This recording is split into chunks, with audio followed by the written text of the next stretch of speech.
أعوذ بالله من الشيطان الرجيم بسم الله الرحمن الرحيم আজকের এই গুরুত্বপূর্ণ আলোচনা সভার সম্মানিত প্রধান অতিথি আমাদের হাজার আলমের উস্তাদ, আমাদের সকলের সুপরিচিত জনাব হুজুর মাওলানা আবুল বাশার।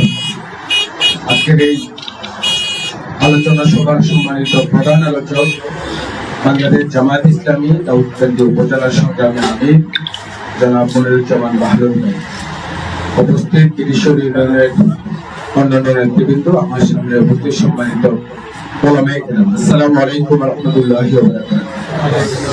সম্মানিত উপস্থিতি, আমরা নির্দিষ্ট সময়ের মধ্যে আমাদের আজকের এই আলোচনা সভা তথা আলেমদের এই সমাবেশ আমরা শেষ করবো ইনশাআল্লাহ।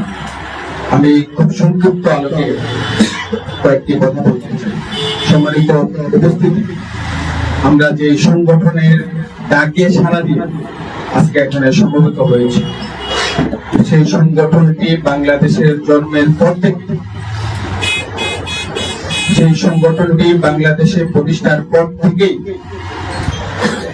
রাষ্ট্রীয় এবং আন্তর্জাতিক পর্যায় থেকে জুলুম নির্যাতনের শিকার। আমরা যদি গত 15-16 বছরের কথা ধরি, যে সংগঠনের উপর আন্তর্জাতিকভাবে এবং রাষ্ট্রীয় পৃষ্ঠপোষকতা রাষ্ট্রীয় সকল বাহিনী লেলিয়ে দিয়ে যে সংগঠনকে নিশ্চিহ্ন করে দেওয়ার জন্য সেখানে পরিকল্পনা করে সেই সংগঠনকে নিঃশেষ করে দেওয়ার জন্য আজকে সেখানে নির্যাতন করা হয়েছিল। আপনারা জানেন যে বাংলাদেশের এমন কোন পাড়া মহল্লা, এমন কোন গ্রাম নাই যেখানে আমাদের নেতা কর্মীদের নামে মামলা দেওয়া হয়নি। বাংলাদেশের 56,000 বর্গ মাইলের এমন কোন এলাকা নাই যেখানে আমাদের নেতা কর্মীদেরকে কারাগারে বরণ করতে হয়নি। আমাদের নেতা কর্মীদেরকে গুম করা হয়েছে, আমাদের নেতা কর্মীকে দিনের পর দিন রিমান্ডে নিয়ে তরুণ যুবকদেরকে বন্ধ করে দেওয়া হয়েছে। আমাদের নেতৃবৃন্দদেরকে আজকে রিমান্ডে অকথ্য ভাষায় গালিগালাজ করা হয়েছে, নির্যাতন করা হয়েছে। আমরা শফিকুল ইসলাম মাসুদ ভাইয়ের আলোচনাটা আমাদের ফেসবুকে খুব বেশি ভাইরাল।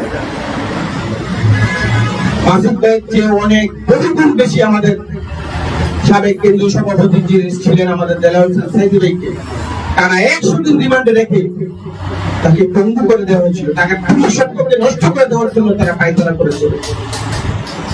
রাষ্ট্রীয় পৃষ্ঠপোষকতায় জামাতের আমির থেকে শুরু করে দলের প্রধান থেকে শুরু করে শীর্ষস্থানীয় 11 জন নেতৃবৃন্দকে বাংলার জমিনে ফাঁসি দেওয়া হয়েছে। আজকের সে একটা বিভীষিকাময় পরিস্থিতি থেকে ওটা আলেম সমাজকে যেখানে নেতৃত্ব শূন্য করে দেওয়ার জন্য চেষ্টা করা হয়েছিল, সে একটা বিভীষিকাময় পরিস্থিতি থেকে আজকে বাংলাদেশ জামাত ইসলামী তথা এই ইসলামী আন্দোলন একটি সুন্দর পরিবেশ পেয়েছে। আমাদেরকে মনে রাখতে হবে এই সুন্দর পরিবেশটাকে আমাদের কাজে লাগাতে হবে। সম্মানিত উপস্থিতি, আপনাদের সামনে কথা বলার মতন ইলম এবং আমল আমার খুব বেশি নেই। আমরা ছাত্র আন্দোলন করেছি, ছাত্র আন্দোলনের পূর্বে ইসলামের খুব বেশি সমহান আদর্শ আমাদের মাঝে প্রতিষ্ঠিত ছিল। আমি নূর মাদ্রাসার ছাত্র ছিলাম। মাদ্রাসা দাখিল পাস করা পর্যন্ত আমি 5 ওয়াক্ত নামাজ নিয়মিত আমার মানে পড়ার যে পড়া লাগবে সেই মানসিকতা আমার তৈরি হয়নি। অথচ আমি মাদ্রাসা ইসলামী ছাত্র শিবিরের দাওয়াত এখানে পেয়েছি, খুব বেশি আমি অ্যাকসেপ্ট করিনি। যখন প্র্যাকটিক্যালি ছাত্র শিবিরের কাজ আমি তাদের দেখে অনুসরণ করে যখন আন্দোলনের সম্পৃক্ত হই, অদ্যবধি পর্যন্ত আন্দোলনের সাথে সম্পৃক্ত রয়েছি। আমাদেরকে বিভিন্ন সময় গ্রেফতার করে রিমান্ডে নামে। আমি শুধুমাত্র আমার একটা গঠনের কথা বলি, 2011 সালে র্যাব অফিসে আমাদেরকে আমি তো মানে আমার যে নির্যাতনটা হয়েছে একটু সামান্য, আমি জাস্ট আমার উপলব্ধিটা বললাম।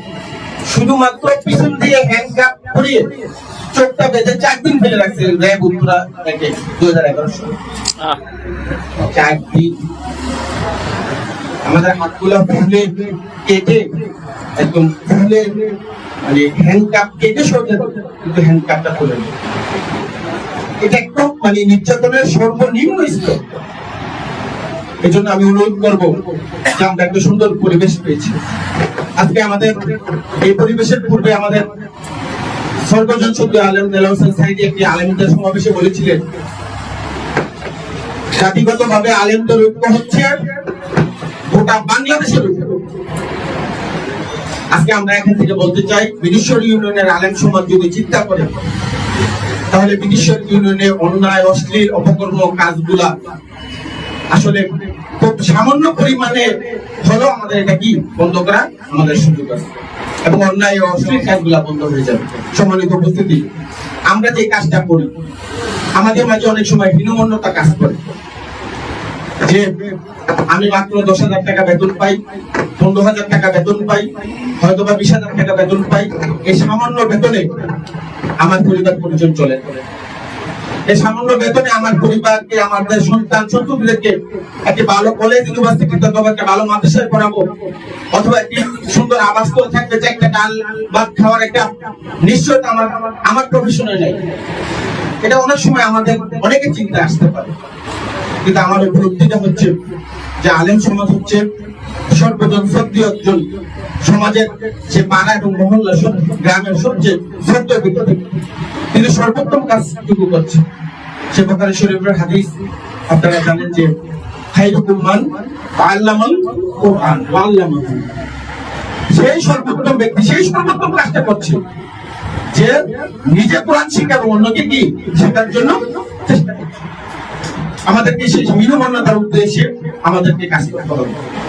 আমাদেরকে কণ্ঠ উচ্চ করে সমাজের প্রত্যেকটা অন্যায়ের বিরুদ্ধে, প্রত্যেকটা পাপের বিরুদ্ধে, প্রত্যেকটা অশ্লীল কাজের বিরুদ্ধে, প্রত্যেকটা খারাপ কাজের বিরুদ্ধে, প্রত্যেকটা অপকর্মের বিরুদ্ধে আমাদেরকে কথা বলতে হবে।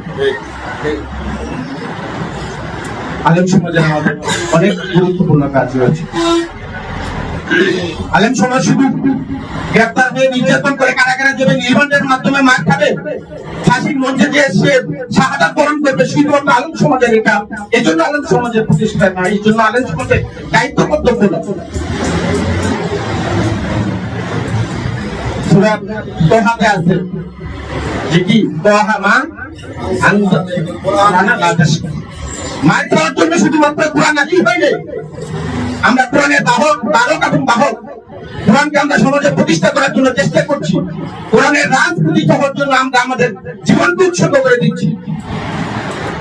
মসজিদ কমিটির সভাপতি কি বলবেন, মসজিদ কমিটির সেক্রেটারি কি বলবেন, ওই সমাজের প্রভাবশালী ব্যক্তি কি বলবেন, ওই সমাজের বিচারক কি বলবেন, আমার চাকরি থাকবে কি থাকবে না, আমার মানে দুবেলা দুমুঠো ভাত আমরা এই রুজি রোজগার দিয়ে মানে খেতে পারবো কি পারবো না, এই চিন্তার উদ্যোগে এসে সমাজ গঠনের জন্য আমাদেরকে কাজ করতে হবে, আমাদেরকে ভূমিকা রাখতে হবে। আমাদেরকে যেই সুন্দর একটি গর্জে ওঠা যে একটি সময় আল্লাহ রাব্বুল আলামিন দিয়েছে, যে সময়কে আমাদের কাজে রাখতে হবে। আমরা কেউ জামাত ইসলামীর কর্মী হতে পারি, কেউ চরমনার কর্মী হতে পারি, কেউ বিভিন্ন দলের কর্মী হতে পারি, কিন্তু আমাদের মূল উদ্দেশ্য হচ্ছে আমরা এই বাংলার জমিনে ইসলাম এবং ইসলামী আন্দোলনকে কি করতে চাই। আমাদেরকে সেই মানসিকতা নিয়ে আমাদের দায়িত্ব এবং কর্তব্যগুলো পালন করতে হবে। আমাদেরকে মুক্ত প্রতিষ্ঠার জন্য চেষ্টা করতে হবে, যে মুক্তদের ছাত্রদেরকে আপনি যা শিখাচ্ছেন, সে বড় হয়ে সেখান থেকে ইসলামের মোটিভেশন নিয়ে তারা জীবন কার্য পরিচালনা করবে। আমাদেরকে সমাজের প্রত্যেকটা অসংগতি নিয়ে কাজ করতে হবে। আমি আজকে সবিনয়ের সাথে অনুরোধ করবো আজকের আলেম সমাজদেরকে সেই মানসিকতা নিয়ে আমাদেরকে কাজ করা। যত জ্বর আসুক, যত জুলুম নির্যাতন আসুক, চাকরি যাক অথবা চাকরি থাক, আমি আমার জায়গা থেকে কোন লোক লালসার উঠে উঠি। এই কথাটা কেন বললাম, আমরা ইতিমধ্যেই সাময়িক পরিস্থিতির লক্ষ্য করেছি, কিছু আলেম লোক লালসার কি হয়েছে, বিক্রি হয়ে গিয়েছে।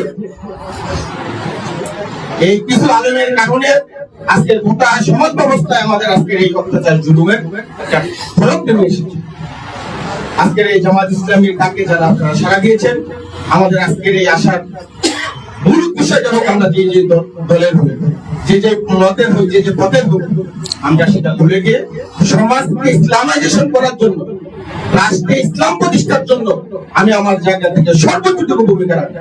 আল্লাহ রাব্বুল আলামিন আমাদের তৌফিক দান করুন, আমিন। আসসালামু আলাইকুম ওয়া রাহমাতুল্লাহি ওয়া বারাকাতুহু।